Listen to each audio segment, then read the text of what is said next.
In today's episode, we'll talk about Roboadvisors. In the last video, I mentioned that 50% of your money should go into ETFs, and about 50% of your money should go into stocks. But to manage that 50%, you need to have an interest in trading, have a passion to trade, and make the time to trade. I find that most people want to trade and have the passion, but they don't have the time. I've spent countless hours talking to people, and when I ask them how far they progressed last month since we last met, they say they didn't have the time because it was March Madness or they were watching Netflix. Time is your greatest asset, and the longer you have money in the market, the more that money will grow with compounding and stock gains. If you don't have the time, it's perfectly okay to go with a robo-advisor.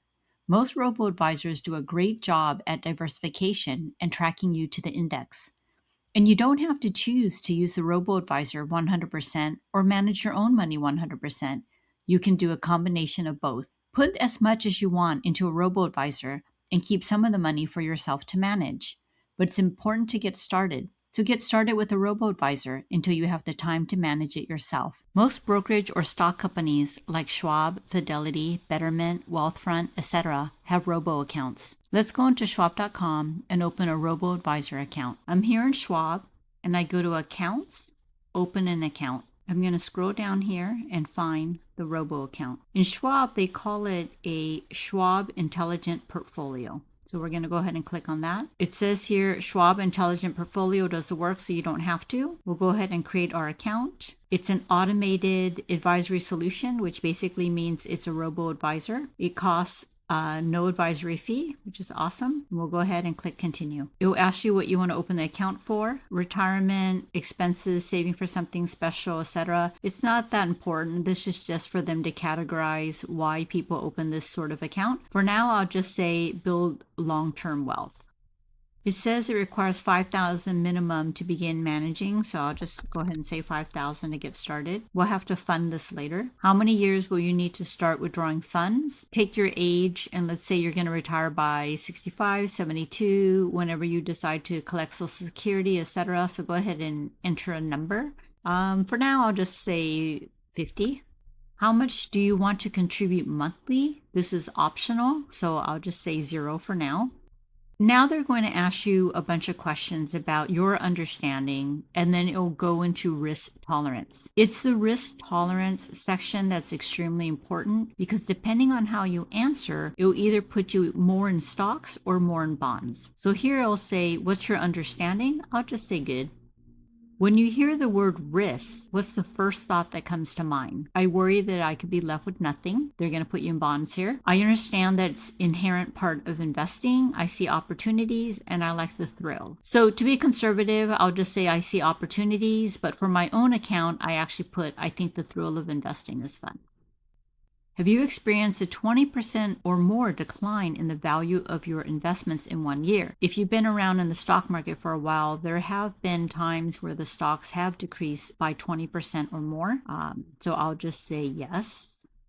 And again, this section is important because depending on how you answer, they'll put you more in bonds or more in stocks. So when you experience that 20% decline, what did you do? I sold everything. That's bonds. I sold some bonds. I did nothing. Maybe some bonds, reallocated or bought more. If you say bought more, then this robo-advisor portfolio will put you more in stocks. So again, just to be conservative, I'll say reallocated investments. My own account, I actually put bought more. Continue. How much investment fluctuation would you be comfortable with in a year from now? So they give you a bunch of scenarios here. You could lose 10% or gain 15, lose 15% or gain 25, lose 25, gain 30, lose 30, gain 45, lose 35, gain 50, lose 40, gain 55, lose 45, gain 60. Again, for purposes of this demonstration, I'll be a little bit more conservative and say 30 to 50, but my own account, I like to have more stocks. I put 45 to 60. That is, I'm willing to take more risks to get more gain. Continue. How would you describe your approach to making important financial decisions? I avoid making decisions. I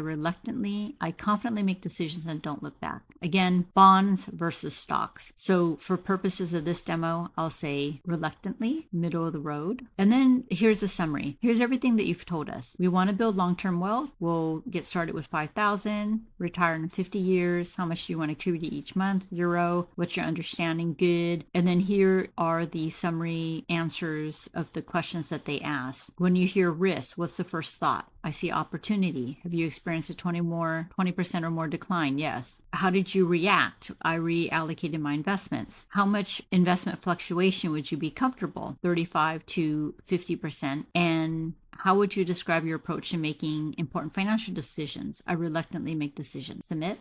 And then it'll ask you, what type of account do you want to open this for? Retirement. So this is good for folks who have a 401k from another company. They've moved companies 3 or 4 times. They have old accounts. I highly suggest that you roll over all of your old retirement accounts into one. A lot of folks forget their old retirement accounts. It's just sitting there. It's not allocated the way you want. And it actually becomes lost money. A lot of Americans lose money because they lose track of their retirement accounts. So I highly recommend that when you move from an old company or you leave the company, that you take that 401k money with you and you put it here into a rollover IRA. There's no tax penalty because you're moving it from retirement to retirement. That is, you are not cashing out of your old 401k to use it into a brokerage type account or cashing it into cash. When you move it from one retirement account to another, it's moving it basically for a like account to a like account, and there should be no tax penalty in moving it over. Most of this can be done online. So for instance, if you're moving from Fidelity to Schwab, you'll fill out the form online and the companies will take care of it for you automatically. It's also okay to open a Robo retirement account for the sole purpose of having the Roboadvisor manage your retirement assets. You could also open a Robo account as a stock account. And as we said, you need to have the time, the interest, and the passion. And if you don't have the time, you can open a Robo account for some of your trading, that is after tax accounts, into brokerage and move some of the money there to at least get started. So I'll say brokerage for now and say continue. Here it will determine whether you're going to stay in the US or go global. The reality is that the world is a global place. So what I mean by that is it's very hard to find products that are made only in the local economy that you're in. So for instance, if you're in America, it's hard to find 100% of products only made in America and to only buy those products that are only made in America. The truth is that most products are made overseas. And even if, for instance, you're in Europe, it would be very hard to find only products made in Europe. Some of those products are made in America or Asia, etc. Or you can say, I only want a US focused account where it will diversify you across US companies. I would highly suggest global and click continue. This section says, do you want to invest in bonds? With the same mindset that we are national versus just statewide, I do like to choose national just to give myself a little bit more diversity than to only choose bonds in the state that I reside in. And you can also choose do not invest. So I'm choosing national and continue. Would you like to enroll in tax loss harvesting? So even though you don't have $50,000 or more to put into the account, I do say yes in the event that you ever get there. And tax loss harvesting is a great feature that the Roboadvisor will do for you automatically. So I'll go ahead and say yes. So here's a summary based on everything that we've done so far before we click on the open account. Based on the answers that I've given, it's put us in 72% stocks, 19% fixed income, which is basically bonds, and then 8% in cash. If we click on the caret here, we can see what the breakdown is in stocks. So it looks like 12% in US large company and 10% in international large companies, 8% international emerging, and 7% international developed. Here, show all. It also does small cap, some REITs, which is real estate investment trusts or housing, and US large growth. So if this looks good for you, you can go ahead and click submit, or you can change the allocation to say, it's a little too risky. I want to be more in fixed income, or it's not aggressive enough and I want to be more in stocks. Let's see what happens when we click higher risk and return. So if you remember, it was 72. Now I'm 81 in stocks, and then fixed income is 11. Let's see what happens when I click the other option, which is lower risk. So from 72 to 80, I've now dropped down 66% into stocks, and then a larger fixed income, or 25%. Now, if you still want to make changes to these numbers besides these three options, you can take the survey all over again and play around with your answers to be more in stocks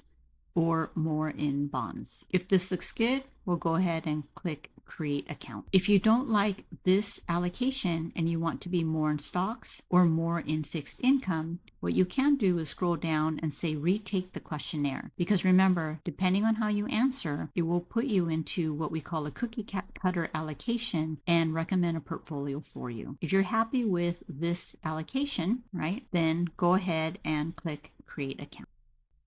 If you don't have the interest, the passion, or the time, a robo-advisor is a great way to be in the stock market. Most money managers don't beat the benchmark, and the great thing about robo accounts are that they diversify you across various benchmarks. If you're considering opening an account at Schwab, feel free to use my referral code REFER6B98B. I am not paid or promoted by Schwab in any way. Let's get you started in kickstarting my wealth.